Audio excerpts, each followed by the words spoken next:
पंचनामा देख रहे हैं आप। खबरों का पुराना दौर फिर से लौटा है। अब कोई भी खबर छूटेगी नहीं। नमस्कार, हाजिर हूं आपके साथ पंचनामा में। आज मैं रोमाना इसार खान और आज महाराष्ट्र में जारी सियासी महाड्रामे का पूरा पंचनामा करेंगे। नमस्कार, आपके साथ मैं हूं शगुन शर्मा। बागी एकनाथ शिंदे पर जमकर बरसे हैं उद्धव ठाकरे। नमस्कार, आपके साथ हूं मैं प्रणय उपाध्याय और गुवाहाटी में एकनाथ शिंदे का शक्ति प्रदर्शन जारी है। बात होगी शिंदे के बढ़ते कद और दावों की।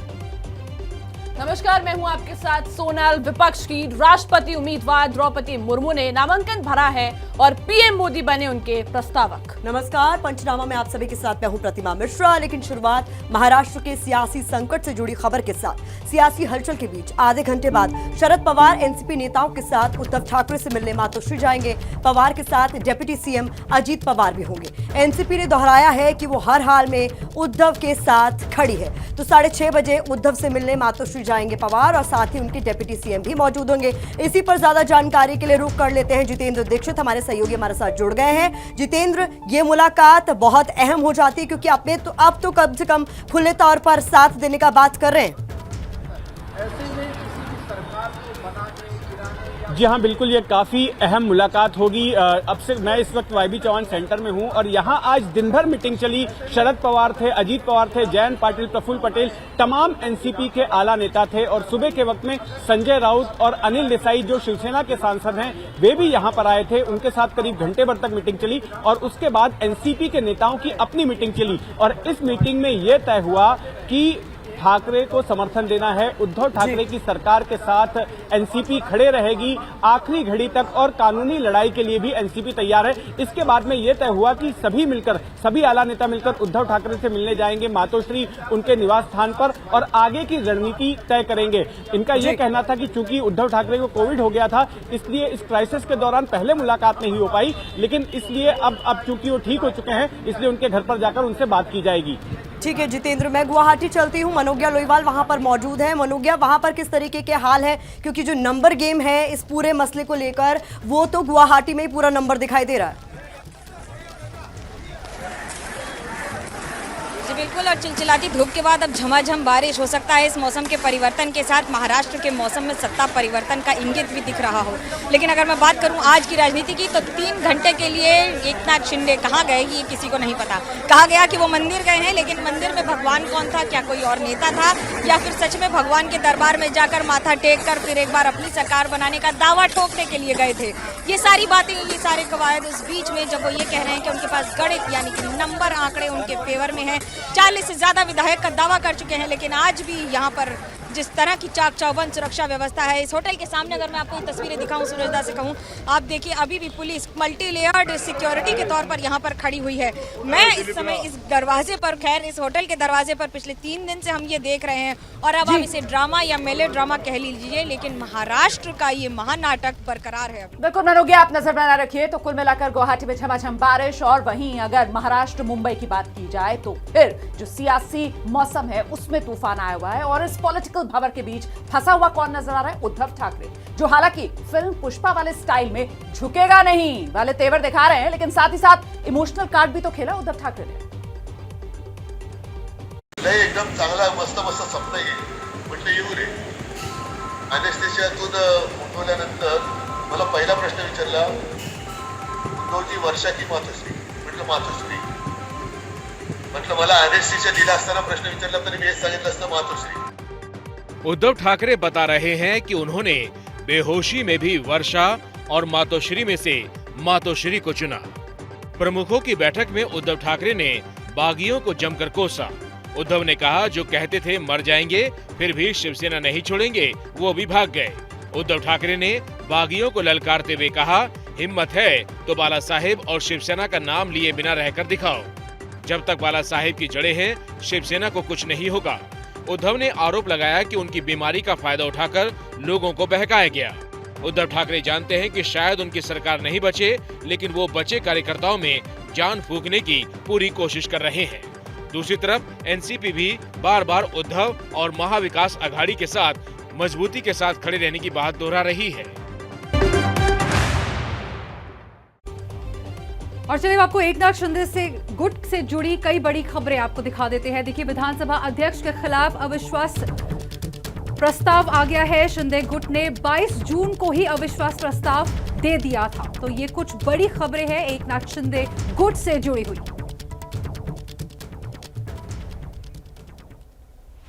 और साथ ही आपको बताते हैं कि शिवसेना के इस संकट को पार करने की जो बात कही जा रही है, लेकिन इसका फॉर्मूला अभी तक नहीं निकल पाया है, क्योंकि उद्धव ठाकरे के पास इसका समाधान नहीं है कि आखिर अपने विधायकों को वो वापस कैसे बुलाएं और सत्ता कैसे बचाएं। हम हार मानने वाले नहीं, हम जीतेंगे, फ्लोर ऑफ द हाउस पर जीतेंगे। हौसलों से आसमान नापने की बात कर रहे संजय राउत की ये बातें समर्थकों में जोश भरने के लिए तो अच्छी हैं, लेकिन आंकड़ों के आगे ये दावे दमदार नजर नहीं आते। बहुत ही गलत कदम उठाया है लोगों ने, उनको हमने मौका भी दिया वापस आने का। अब मुझे लगता है टाइम निकल चुका है। शिवसेना खेमे में सुबह से हलचल जारी है। पहले संजय राउत ने पवार से मुलाकात की, तो वहीं पदाधिकारियों के साथ चर्चा में आदित्य ठाकरे बागियों पर बरसे। आदित्य ने कहा, सब जैसे प्राइस टैग लगाकर घूम रहे हैं, कोई धोखा देता है तो बुरा लगता है। मेरी मां ने कहा, एनसीपी या कांग्रेस धोखा देती तो बुरा नहीं लगता, धोखा उन लोगों ने दिया जिन्हें हमने पाला। इससे पहले भी शिवसेना से गद्दारी हुई है। शिवसेना ने कोरोना काल का फायदा उठाकर विधायकों को तोड़ने का आरोप लगाया।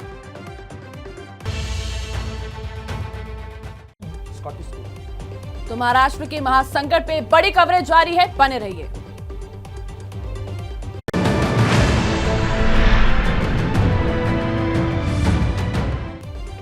पंचनामा में एक बार फिर हम हाजिर हैं। एकनाथ शिंदे समर्थकों को जवाब देने के लिए शिव सैनिकों ने, यानी उद्धव गैंग के जो शिव सैनिक हैं, उन्होंने पोस्टर तैयार कर दिए हैं। पोस्टर में लिखा गया है कि साहब हम आपके साथ हैं, आज कल और हमेशा।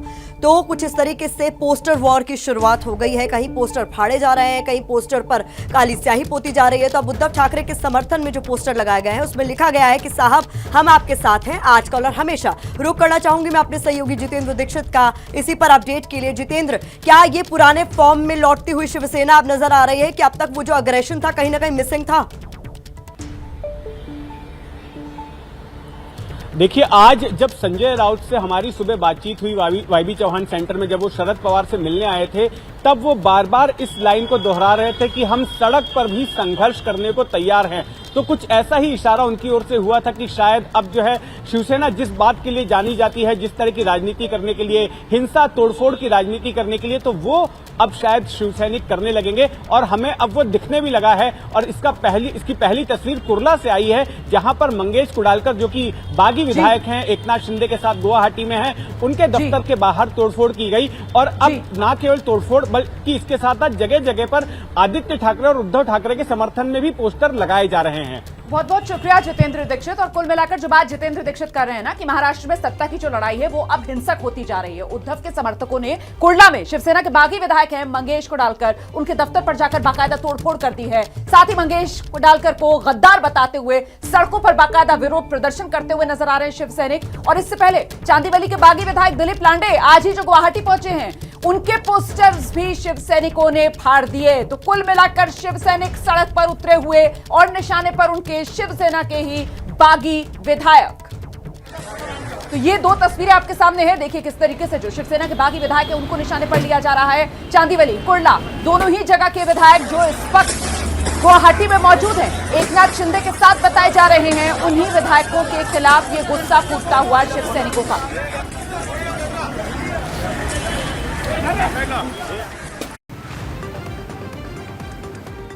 तस्वीरें नासिक की हैं।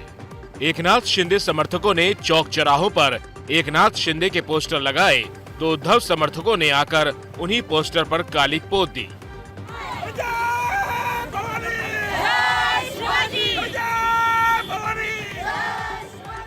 उद्धव समर्थकों का आरोप है कि शिंदे ने शिवसेना और ठाकरे परिवार दोनों से गद्दारी की है। शिंदे के समर्थन में लग रही तस्वीरों से उद्धव ठाकरे पूरी तरह आउट थे। शिंदे के समर्थन का दायरा धीरे धीरे बढ़ता भी दिख रहा है। हालांकि अब उद्धव गुट की तरफ से रिएक्शन की प्रक्रिया भी शुरू हो गई है। कोल्हापुर में रात में अज्ञात लोगों ने शिंदे के पोस्टर लगा दिए, जिसे सूचना मिलते ही उद्धव गुट के शिव सैनिकों ने हटा दिया।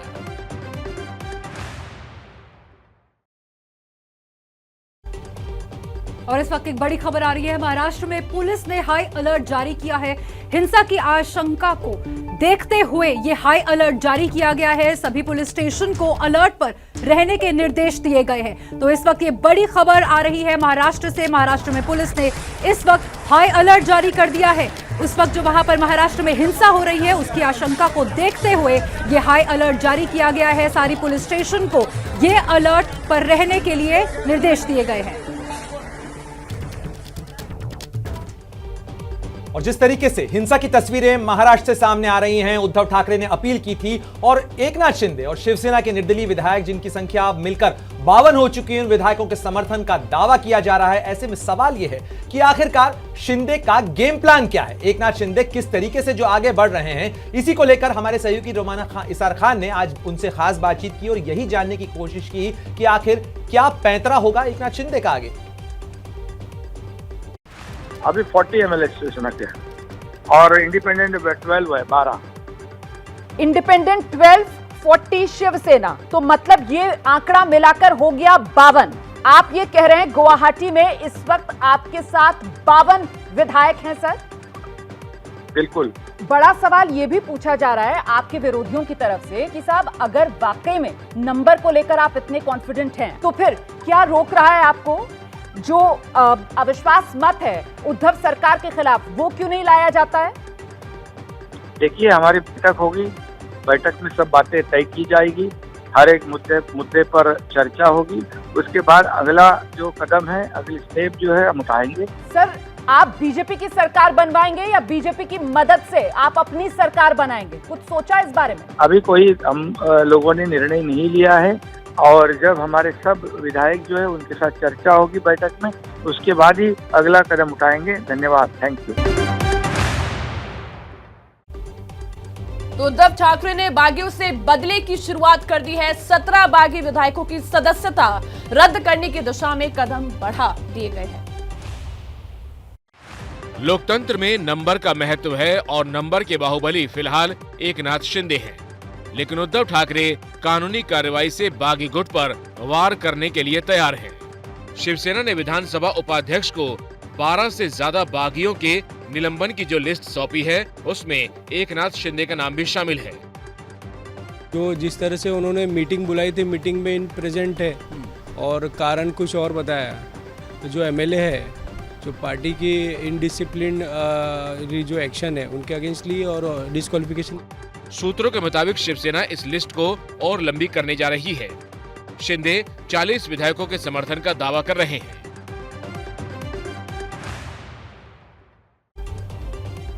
महाराष्ट्र संकट में अब देवेंद्र फडणवीस की पत्नी की भी एंट्री हो गई है। बीजेपी बाहर तो वेट एंड वॉच के फॉर्मूले पर नजर आ रही है, लेकिन अंदर खाने बहुत कुछ पकड़ा। अमृता की चर्चा भी उस वजह से हो रही है जिसका सबूत मिटा दिया गया है। एक था कपटी राजा। अमृता फडणवीस ने ट्वीट 21 तारीख को किया था जब शिवसेना में बगावत हुई थी। ऐसा अनुमान है कि यह हमला सीएम उद्धव पर किया गया था। हालांकि फिर ट्वीट डिलीट करने के बाद अब कयास तो ये भी लगाए जा रही हैं कि क्या उद्धव दोबारा बीजेपी के करीब आ रहे हैं। बीजेपी ने अब तक अपने पत्ते नहीं खोले हैं, लेकिन सहयोगी आरपीआई ने शिंदे के साथ मिलकर सरकार बनाने की बात कह दी। सरकार गिराने के चक्कर में नहीं है, हमें इसको गिराना नहीं है। ये खुद झगड़ा करेंगे और आपस में झगड़ के इनकी सरकार गिरेगी। आखिर में जो 4-5 एमएलए रह सकते हैं, बाकी के पूरे एमएलए एकनाथ शिंदे के साथ जाएंगे और सरकार मतलब बीजेपी और एकनाथ शिंदे जी की आएगी। बीजेपी में भी दिल्ली से मुंबई तक बैठकों का दौर चल रहा है। कुल मिलाकर महाराष्ट्र में जो सत्ता की लड़ाई है वो दरअसल अब धमकी तक आ पहुंची और घमासान जो है अब वो सड़क पर हो रहा है, सोशल मीडिया पर हो रहा है। किस तरीके से, पूरी तरीके से घमासान छिड़ा हुआ है, रिपोर्ट देखिए। संजय राउत ने बिना नाम लिए बीजेपी नेता और केंद्रीय मंत्री नारायण राणे पर शरद पवार को धमकी देने का आरोप लगाया, जिसे बीजेपी सिरे से खारिज कर रही है। सेंट्रल मिनिस्टर धमकी देने वाला नहीं है, हम धमकी देंगे भी नहीं है, उनका अंदरूनी मामला है। दरअसल संजय राउत नारायण राणे के ट्वीट पर बयान दे रहे थे, जिस ट्वीट में राणे ने लिखा था कि माननीय शरद पवार साहब उन सभी को धमकी दे रहे हैं, आओ और हॉल में दिखाओ। वे आ रहे हैं, वे आएंगे और अपनी मर्जी से मतदान करेंगे, यहाँ तक कि उनके बालों को धक्का देने से भी घर पहुँचना मुश्किल हो जाएगा। महाराष्ट्र की सियासत में इन आरोपों से सियासी घमासान बढ़ गया है। तो पंचनामा में आज बस इतना ही।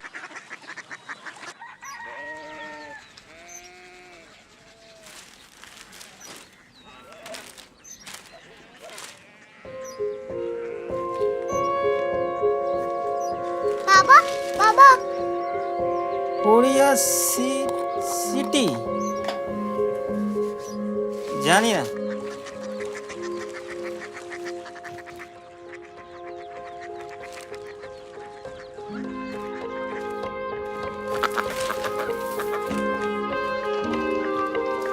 Korea city?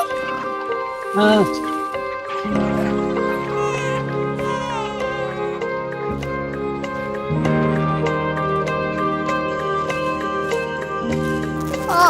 कोरिया सिटी कहाँ पे है? शहर अंग्रेजी लगे हैं।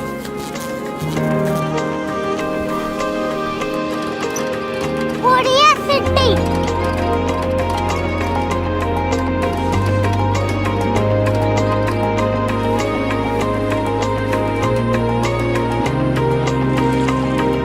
वो बहुत दूर है।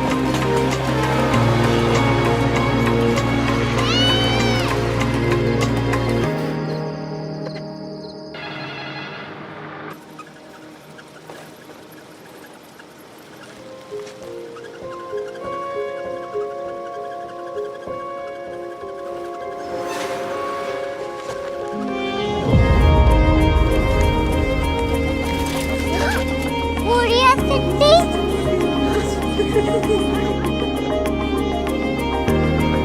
दुनिया कुछ लोग बड़े होते हैं। कोरिया सिटी कहाँ है? प्रोफेसर साहब को पता होगा। हो, ये छोटा वाला ग्लोब लगता है और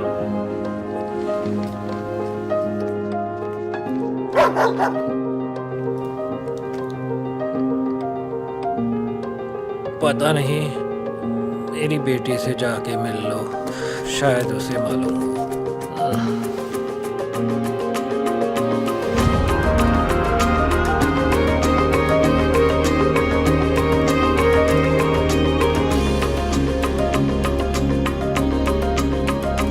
हाय, बाबा ने भेजा है। Come here. Korea city. Korea city नहीं, क्यूरियोसिटी। वो क्या? That's what brought you here? जो तुम्हें यहाँ तक ले आया। क्यूरियोसिटी।